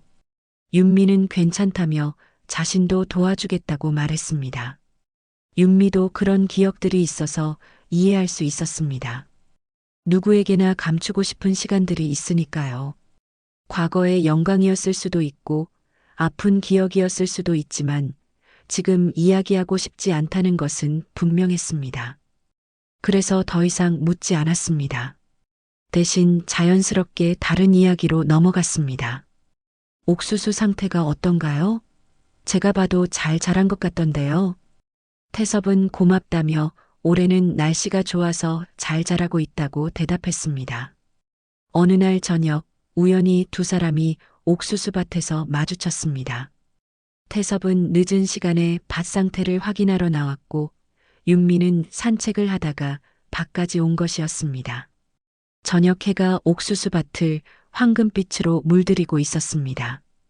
밤의 옥수수 밭은 낮과 완전히 다른 분위기였습니다. 어둠 속에서 옥수수 잎들이 바람에 흔들리며 내는 소리가 마치 속삭임 같았습니다. 그런 분위기 때문인지 낮보다 더 솔직한 대화를 할 수 있을 것 같았습니다. 윤미가 용기를 내어 말했습니다. 언제까지 이렇게 모르는 척 할 거예요? 태섭이 놀란 표정으로 윤미를 바라봤습니다. 무슨 말씀이세요? 고등학교 2학년 3반이었잖아요. 장태섭 씨. 윤미의 말에 태섭은 잠시 당황했지만 곧 미소를 지었습니다. 역시 알아보셨구나. 박윤미 씨. 40년 만에 서로의 이름을 부르는 순간 두 사람 모두 가슴이 뭉클해졌습니다. 그동안 참고 있던 감정들이 터져 나올 것 같았습니다. 40년 만에 들어보는 자신의 이름이 이렇게 반가울 줄 몰랐습니다. 그때부터 알아봤어요? 윤미의 질문에 태섭은 처음에는 확신이 안 섰지만 점점 확실해졌다고 대답했습니다. 특히 눈빛이 그때와 똑같더라고요. 윤미도 처음 봤을 때부터 낯이 익다고 생각했다고 말했습니다. 하지만 너무 달라져서 확신이 안 섰어요. 그런데 말하는 습관이나 행동을 보니까 분명하더라고요. 서로의 정체를 확인한 후 두 사람은 조금 더 편안해졌습니다. 하지만 여전히 존댓말을 사용하며 거리를 뒀습니다. 40년이라는 시간의 간격이 있었고 서로 어떤 인생을 살아왔는지 모르기 때문에 조심스러웠습니다. 태섭이 윤미가 이곳에 오게 된 이유를 조심스럽게 물었습니다. 윤미는 잠시 주저하다가 어머니가 돌아가시고 나서 혼자 있기가 힘들어서 여행을 나왔다고 대답했습니다. 5년 동안 간병을 했었거든요. 태섭은 깜짝 놀라며 고생이 많았겠다고 말했습니다. 5년이나 정말 힘드셨겠어요. 윤미는 고개를 끄덕이며 이제는 혼자가 되어서 어떻게 살아야 할지 모르겠다고 털어놓았습니다. 태섭도 자신의 상황을 조금 이야기했습니다. 저도 서울에서 실패하고 내려온 거예요. 사업이 망해서. 구체적인 이야기는 하지 않았지만 서로 비슷한 상황이라는 것을 알 수 있었습니다. 이름을 확인한 후 두 사람은 조심스럽게 고등학교 시절 이야기를 시작했습니다. 같은 반이었지만 서로 다른 그룹에 속해 있어서 대화할 기회가 많지 않았다는 것, 그러면서도 서로를 의식하고 있었다는 것을 조금씩 털어놓았습니다. 태섭은 윤미가 도서위원이었다는 것을 기억하며 항상 도서관에서 책을 정리하는 모습을 봤다고 말했습니다. 점심시간에 도서관에 가면 항상 윤미 씨가 있었어요. 책을 읽거나 정리하거나. 윤미는 태섭이 항상 창가 자리에 앉아 있었다는 것을 기억하며 조용하고 혼자 있는 걸 좋아하는 것 같았다고 대답했습니다. 말수가 적었지만 성실해 보였어요. 숙제도 항상 잘해왔고 서로를 기억하고 있다는 사실이 놀라웠습니다. 윤미는 그저 같은 반 학생 중 한 명이라고 생각했는데 태섭도 윤미를 관찰하고 있었던 것 같습니다. 그때는 몰랐지만 지금 생각해보면 서로에게 관심이 있었던 것 같았습니다. 그때 말 걸고 싶었는데 용기가 안 났어요. 태섭의 고백에 윤미는 놀랐습니다. 정말요? 저도 그랬는데. 두 사람 모두 상대방에게 관심이 있었지만 표현하지 못했다는 것을 알게 되었습니다. 윤미는 고등학교 때 간호사가 되고 싶었다고 말했습니다. 사람들을 돌보는 일을 하고 싶었어요. 실제로 그런 일을 하게 됐죠. 어머니 간병을 하면서 어떤 의미에서는 꿈을 이룬 셈이었습니다. 태섭도 자신의 과거를 조금씩 털어놓으며 고등학교 때는 건축에 관심이 있었고 실제로 건설 관련 일을 했다고 말했습니다. 건물을 짓는 일이 좋았어요. 무언가를 만들어내는 거잖아요. 그런데 지금은 농사를. 윤미의 말에 태섭은 쓸쓸하게 웃으며 인생이 계획대로 되지 않는다고 말했습니다. 하지만 나쁘지 않아요. 오히려 더 평화로워요. 두 사람 모두 인생이 예상과 다르게 흘러갔지만 지금 이 순간에는 만족하고 있었습니다. 과거의 계획들이 무너졌지만 그 덕분에 이곳에서 만날 수 있었으니까요. 가족은 어떻게 되세요? 윤미의 조심스러운 질문에 태섭은 잠시 망설이다가 이혼했다고 말했습니다. 사업 망하면서 모든 게 무너졌어요. 더 이상 자세히 말하지는 않았지만 아픈 기억이라는 것을 알 수 있었습니다. 윤미도 결혼한 적이 없다고 말했습니다. 어머니 간병 때문에 연애도 제대로 못했어요. 혼자가 편해졌어요. 하지만 혼자가 외롭다는 것도 인정했습니다. 태섭도 그렇다고 대답했습니다. 사람을 믿는다는 게 어려워졌어요. 한번 크게 당하고 나니까 다시 누군가에게 마음을 여는 게 두려워졌어요. 윤미도 그런 마음을 이해한다고 말했습니다. 저도 힘들 때 다들 떠나더라고요. 사랑한다고 했던 사람들도 떠났어요. 그래서 혼자가 편하다고 생각했어요. 태섭이 지금은 어떠세요? 라고 묻자 윤미는 혼자가 외롭다는 걸 알겠어요 라고 대답했습니다. 정직한 대답이었습니다. 두 사람은 서로 다른 상처를 가지고 있었지만 그 상처의 무게는 비슷했습니다. 사람에 대한 실망, 믿음에 대한 배신감, 그리고 혼자라는 외로움. 이런 감정들을 나누면서 조금씩 위로를 받았습니다. 이 대화를 통해 두 사람은 서로에 대한 감정이 단순한 동정이나 동병상련이 아니라는 것을 깨닫기 시작했습니다. 40년 전부터 있었던 관심이 지금 다시 살아나고 있었습니다. 며칠이 지나면서 두 사람은 자연스러운 일상을 만들어갔습니다. 아침에 함께 식사를 준비하고 윤미는 집안일을, 태섭은 밭일을 했습니다. 저녁에는 함께 옥수수밭을 산책하며 하루를 마무리했습니다. 어느새 두 사람에게는 말하지 않아도 아는 규칙들이 생겼습니다. 아침 7시에 일어나서 8시에 함께 아침을 먹고 태섭은 밭으로, 윤미는 집안일을 하고 점심때 만나서 간단히 식사하고 저녁에는 옥수수밭을 함께 걸었습니다. 특별할 것 없는 일상이었지만 오랜만에 평화로웠습니다. 5년 동안 불안정했던 윤미의 생활에 규칙성이 생겼고 혼자 지내던 태섭에게는 함께할 사람이 생겼습니다. 태섭은 말이 많지 않았지만 행동으로 배려를 표현했습니다. 윤미가 좋아할 만한 나무를 미리 준비해 두거나 밭에서 예쁜 꽃을 꺾어다가 식탁에 놓아두는 것 같은 작은 배려들. 말보다 진심이 느껴지는 행동들이었습니다. 어느 날 아침 윤미가 일어나 보니 식탁에 작은 야생화 꽃다발이 놓여 있었습니다. 태섭이 새벽에 밭에서 꺾어온 것 같았습니다. 화려하지는 않지만 소박하고 예쁜 꽃들이었습니다. 윤미는 그런 태섭의 마음이 고마웠습니다. 말로 표현하지 않지만 자신을 배려해주고 있다는 것을 느낄 수 있었습니다. 오랫동안 누군가의 배려를 받아본 적이 없었기 때문에 더 감동적이었습니다. 어느 날 윤미가 세탁물을 널면서 태섭의 작업복도 함께 빨아줬습니다. 별 생각 없이 한 일이었는데 태섭이 밭에서 돌아와 이것을 발견하고 당황했습니다. 아, 이걸 왜? 고맙긴 한데 어쩔 줄 모르겠네요. 윤미는 어차피 같이 빨래하는 거니까 별거 아니라며 고맙다고 하는 게 더 어색하다고 말했습니다. 그냥 함께 사는 사람끼리 당연한 거 안 오가요? 이렇게 서서히 존댓말에서 반말로 전환되었습니다.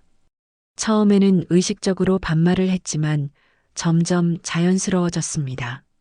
40년의 시간 차이가 사라지고 다시 고등학교 동창생이 된 느낌이었습니다. 태섭도 윤미에게 작은 배려를 받는 것이 좋았습니다. 5년 동안 혼자 살면서 모든 것을 혼자 해야 했는데 누군가 도와준다는 것이 이렇게 고마울 줄 몰랐습니다. 옥수수꽃이 피는 계절이 왔습니다. 윤미가 처음으로 옥수수꽃을 자세히 보며 그 향기에 매료되었습니다. 달콤하면서도 풀 냄새가 나는 특별한 향이었습니다. 이런 향기가 나는 줄 몰랐다며 신기해했습니다. 윤미가 옥수수에 꽃이 피는 줄 몰랐어라고 하자 태섭은 이것이 옥수수 숫꽃이야. 향이 좋지? 라고 설명했습니다. 두 사람이 함께 옥수수꽃을 구경하며 향기를 맡는 모습이 자연스러웠습니다. 옥수수꽃 냄새를 맡으니 윤미에게 갑자기 어린 시절 기억이 떠올랐습니다. 어릴 때 가난했던 시절 엄마가 밥 대신 삶은 옥수수를 주셨던 기억이었습니다. 그때는 옥수수가 가난의 상징 같아서 싫었는데 지금은 그 따뜻한 기억이 그리웠습니다. 어릴 때 엄마가 옥수수를 자주 삶아주셨어. 그때는 밥 대신 먹는 거라서 싫었는데 지금 생각해보니 엄마의 사랑이었던 것 같아.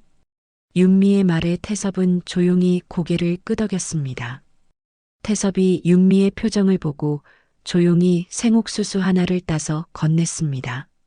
지금이 가장 달 때야. 한번 먹어봐. 윤미는 그것을 받으며 미소 지었습니다. 정말 단맛이 나며 어린 시절 생각이 난다고 말했습니다. 그때 태섭이 처음으로 윤미에게 무언가를 건넸습니다. 옥수수 하나였지만 그 안에는 마음이 담겨 있었습니다. 직접 기른 옥수수를 준다는 건 자신의 정성과 시간을 나눠준다는 뜻이었습니다. 옥수수를 함께 까서 먹으면서 자연스럽게 더 깊은 이야기를 나눴습니다. 서로의 과거, 상처, 그리고 꿈들에 대해 조금씩 마음을 열기 시작했습니다. 윤미가 어머니의 병간병에 대해 자세히 이야기했습니다. 5년간의 긴 시간, 포기해야 했던 것들, 그리고 사랑하는 사람을 떠나보내는 아픔을 털어놓았습니다. 사람들이 이제 자유로워졌다고 하지만 무엇을 해야 할지 모르겠다고 말했습니다. 5년 동안 엄마만 생각하고 살았는데 이제는 자신의 인생을 어떻게 살아야 할지 모르겠다고 고백했습니다. 태섭은 자신도 비슷한 경험이 있다고 말하며 모든 걸 잃고 나서 어떻게 살아야 할지 몰랐다고 털어놓았습니다. 그때 이곳에 왔고 옥수수가 자신을 가르쳐줬다고 말했습니다. 윤미가 옥수수가 어떻게 가르쳐줬냐고 묻자 태섭은 매일 조금씩 자라는 모습을 보면서 자신도 다시 시작할 수 있겠다는 생각이 들었다고 대답했습니다. 태섭도 처음으로 자신의 과거를 조금 털어놓았습니다. 사업 실패, 사람들의 배신, 그리고 혼자가 된 과정을 이야기했습니다. 하지만 여전히 구체적인 디테일은 피해갔습니다. 사람을 믿는다는 게 어려워졌다고 말했습니다. 한번 크게 당하고 나니까 다시 누군가에게 마음을 여는 게 두려워졌다고 털어놓았습니다. 윤미도 그렇다고 대답했습니다.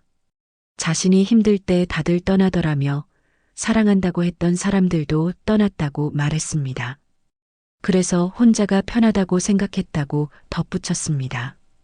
태섭이 지금은 어떠냐고 묻자 윤미는 혼자가 외롭다는 걸 알겠다고 대답했습니다. 두 사람은 서로 다른 상처를 가지고 있었지만 그 상처의 무게는 비슷했습니다. 사람에 대한 실망, 믿음에 대한 배신감, 그리고 혼자라는 외로움. 이런 감정들을 나누면서 조금씩 위로를 받았습니다. 이 대화를 통해 두 사람은 서로에 대한 감정이 단순한 동정이나 동병상련이 아니라는 것을 깨닫기 시작했습니다. 윤미는 처음 여기 왔을 때는 며칠만 있다가 갈 생각이었다고 말했습니다. 태섭이 지금은 어떠냐고 묻자 윤미는 지금은 여기가 좋다고 대답했습니다. 아니, 여기 있는 태섭이 좋다고 고백했습니다. 태섭이 놀란 표정으로 윤미를 바라보며 자신도 윤미가 있어서 이 집이 따뜻해진 것 같다고 대답했습니다. 며칠 후 태풍 예보가 나왔습니다. 큰 태풍이 올 예정이라 옥수수밭이 피해를 입을 가능성이 높았습니다. 태섭은 걱정스러워하며 미리 수확할 수 있는 것들을 수확하려고 했습니다. 태섭은 큰일 났다며 태풍이 내일 밤부터 모레까지 온다고 말했습니다. 옥수수들이 다 망가질 수도 있다며 최대한 많이 미리 수확해야 한다고 설명했습니다. 태풍 소식을 들었을 때 태섭의 표정이 어두워졌습니다. 1년 동안 정성껏 키운 옥수수들이 하루아침에 망가질 수 있다는 걱정 때문이었습니다. 윤미는 태섭의 걱정을 보고 자연스럽게 도움을 주겠다고 나섰습니다. 자신도 도와주겠다고 말하자 태섭은 힘든 일이라며 밤새야 할 수도 있다고 말했습니다. 윤미는 괜찮다며 자신도 뭔가 도움이 되고 싶고 그냥 구경만 하고 있을 수는 없다고 대답했습니다. 그때 처음으로 태섭이 윤미의 도움을 받아들였습니다. 평소에는 혼자 하겠다고 고집했는데 이번에는 달랐습니다. 아마 정말 급한 상황이라 혼자서는 감당하기 어려웠을 것입니다. 태풍이 본격적으로 몰아치기 시작했습니다. 바람이 세게 불고 비가 쏟아지는 가운데서도 두 사람은 밤을 새워 옥수수를 수확했습니다. 이것이 두 사람이 진정으로 하나가 되는 순간이었습니다. 밤 10시 바람이 점점 세져갔습니다. 두 사람은 손전등을 켜고 계속 수확 작업을 이어갔습니다. 태섭은 바람이 정말 세다며 아직 시작도 안 했다고 말했습니다. 새벽에는 더 셀 거라고 덧붙였습니다. 태풍이 오기 전에 최대한 많은 옥수수를 수확해야 했습니다. 지금까지 정성껏 키운 옥수수들을 태풍에 잃을 수는 없었습니다. 위기 상황에서는 서로에게 의지할 수밖에 없었습니다. 비바람이 점점 세져가는 가운데 두 사람은 서로를 의지하며 일했습니다.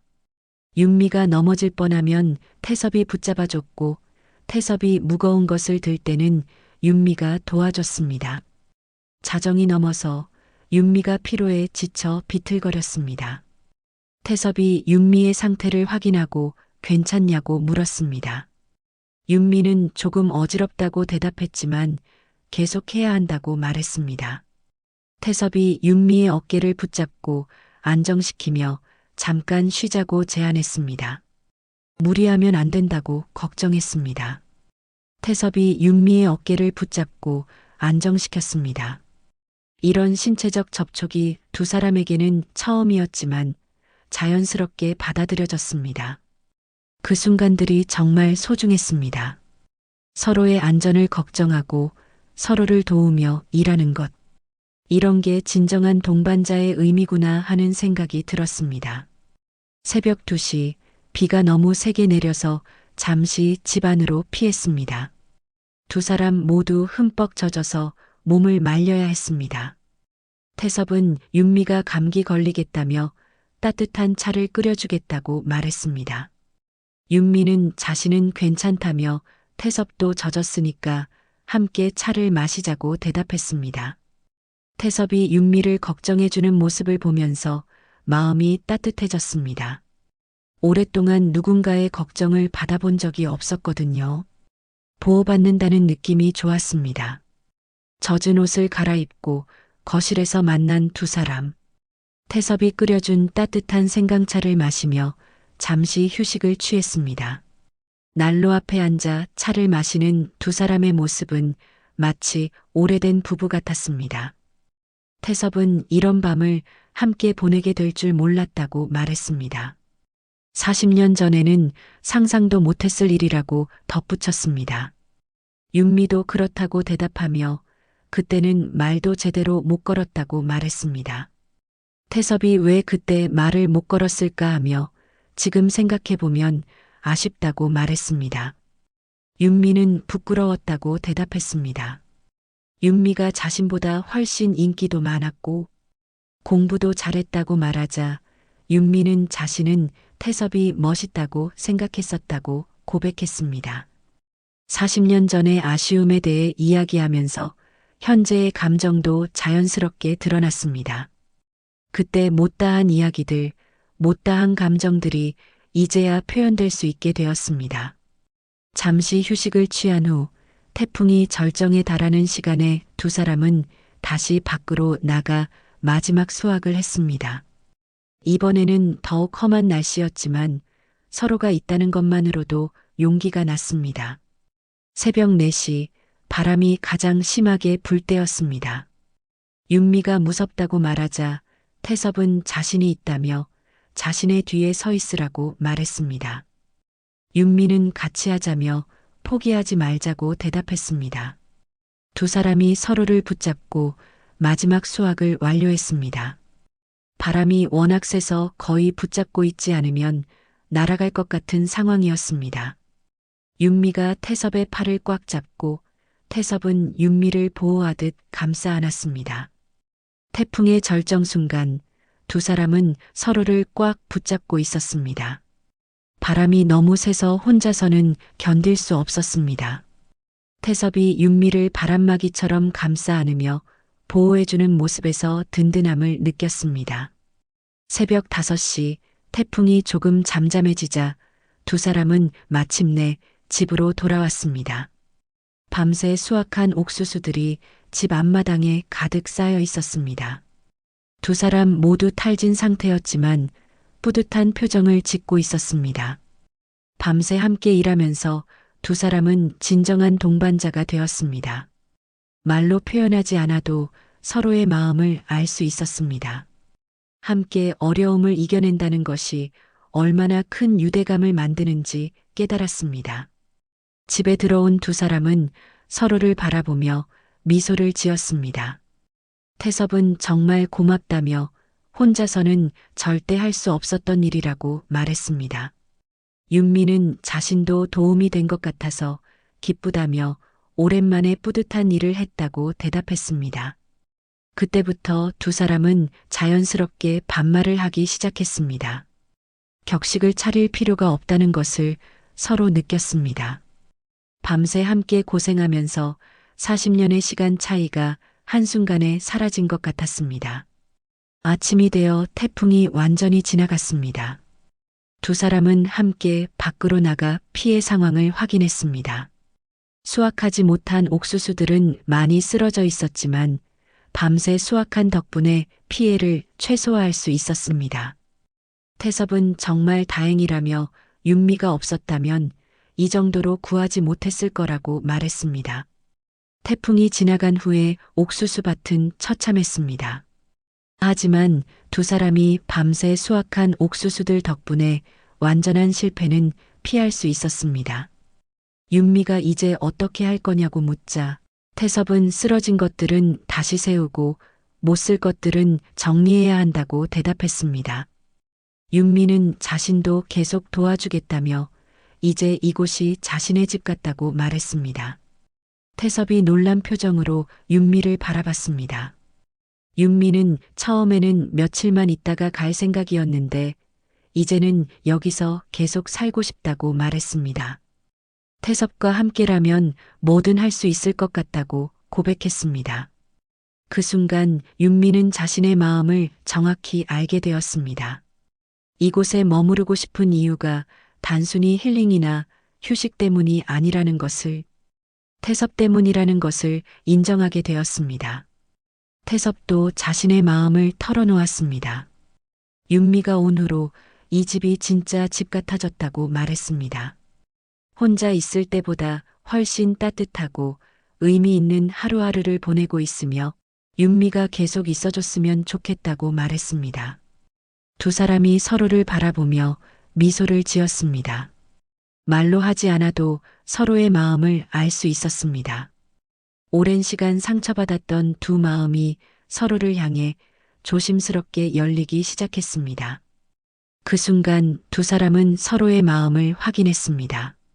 40년 전 고등학생 때는 표현하지 못했던 감정들이 이제는 자연스럽게 드러났습니다. 나이가 들면서 더 솔직해질 수 있게 된 것 같았습니다. 태섭이 윤미의 손을 조심스럽게 잡았습니다.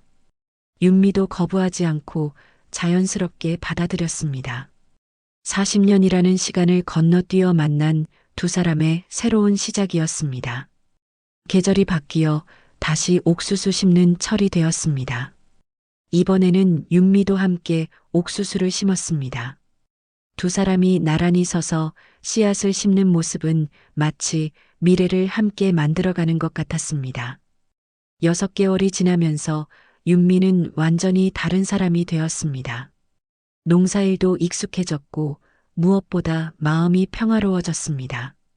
매일 아침 일어나는 것이 즐거웠고 하루하루가 의미 있게 느껴졌습니다. 집 마당에는 윤미가 가꾼 작은 텃밭도 생겼습니다. 상추, 고추, 토마토 등을 기르고 있는데 처음에는 서툴렀지만 이제는 제법 잘 자라고 있었습니다. 처음에는 흙만 만져도 손이 더러워진다며 싫어했는데 이제는 흙 냄새가 좋았습니다. 식물이 자라는 모습을 보면서 생명의 신비로움을 느끼게 되었습니다. 저녁 식사 후 두 사람은 옥수수밭을 산책했습니다. 이제는 매일의 일상이 된 산책 시간이었습니다. 어린 옥수수들이 초록색 새싹을 틀어내며 자라고 있었고 석양이 들판을 황금빛으로 물들였습니다. 이 산책 시간이 하루 중 가장 행복한 순간이었습니다. 따로 특별한 이야기를 하지 않아도 함께 걷는다는 것만으로도 충분했습니다. 태섭이 서울에서의 삶이 그립지 않냐며 가끔 도시로 돌아가고 싶지 않냐고 물었습니다. 윤미는 전혀 그립지 않다며 오히려 여기서의 삶이 진짜 삶 같다고 대답했습니다. 태섭도 그렇다며 도시에서는 살았던 게 아니라 그냥 버텼던 것 같다고 말했습니다. 윤미가 앞으로의 계획에 대해 묻자 태섭은 계속 여기서 살 생각이냐고 되물었습니다. 윤미는 여기가 좋다며 태섭과 함께라면 어디든 좋지만 특별히 다른 곳에 가고 싶지는 않다고 대답했습니다. 미래에 대한 이야기를 나누면서 두 사람은 서로에 대한 확신을 가지게 되었습니다. 이것이 일시적인 감정이 아니라는 것을, 진정으로 서로를 사랑한다는 것을 확인할 수 있었습니다. 결혼식을 올린 두 사람. 마을 사람들과 몇몇 친구들만 참석한 소박한 결혼식이었지만 진심이 담긴 따뜻한 시간이었습니다. 결혼식장도 화려한 웨딩홀이 아니라 그들이 가꾼 옥수수밭 한가운데였습니다. 옥수수가 무성하게 자란 여름날, 자연을 배경으로 한 아름다운 결혼식이었습니다. 결혼식을 올리면서 새로운 인생이 시작된다는 느낌이었습니다. 첫 번째 결혼이 아니었지만 이번에는 정말 마지막 결혼이라는 확신이 있었습니다. 윤미와 함께라면 어떤 어려움도 이겨낼 수 있을 것 같았습니다. 윤미는 어머니의 사진을 들고 있었습니다. 어머니도 이 결혼을 축복해 주셨을 거라는 확신이 있었습니다. 태섭도 자신의 부모님 사진을 가져와 함께 두었습니다. 태섭이 윤미에게 반지를 끼워주며 평생 함께하겠다고 약속했습니다. 윤미도 태섭에게 같은 약속을 했습니다. 40년 만에 만난 첫사랑과의 결혼, 그리고 새로운 인생의 시작이었습니다. 옥수수는 늦게 익을수록 더 달다고 했습니다. 사람의 마음도 그런 것 같습니다. 두 사람은 40년이라는 시간을 돌아서 만났지만 그 시간이 있었기에 더 깊은 사랑을 할 수 있었습니다. 젊을 때의 사랑이 열정이었다면 지금의 사랑은 이해와 포용이었습니다. 사람은 쉽게 부서지지 않지만 너무 오래 닫혀 있으면 자라는 법도 있습니다. 옥수수도 햇살 없이는 자라지 않듯 마음도 그렇습니다. 옥수수 껍질을 벗겨낼수록 속살이 더 달듯 우리 늦은 사랑도 그렇게 알알이 익어갔습니다. 그 여름 우리는 다시 자라는 법을 배웠습니다. 상처받은 두 마음이 서로를 치유하고 서로를 완성시켜 나가는 과정. 그것이 진정한 사랑의 모습이 아닐까요? 지금 이 순간 옥수수밭에서 불어오는 바람이 두 사람에게 말해줍니다. 모든 것에는 때가 있다고, 기다림의 끝에는 반드시 달콤한 결실이 있다고. 석양이 지는 옥수수밭에서 두 사람이 손을 잡고 서 있습니다. 바람이 불면서 옥수수 잎들이 일렁였고 그 사이로 황금빛 석양이 두 사람의 앞날을 광명으로 비춥니다. 이 이야기는 상처받은 마음을 서로 치유하고 서로 완성해서 진정한 사랑의 결실을 맺은 곡이고 동창의 사연을 각색한 것으로 배경과 등장인물 또한 재구성되었음을 알려드립니다. 오늘도 귀한 시간 내어 끝까지 시청해 주신 여러분 진심으로 감사드립니다. 구독과 좋아요 눌러주시면 행운과 행복이 함께 하실 것입니다. 그리고 여러분의 의견도 댓글로 많이 남겨주세요. 감사합니다.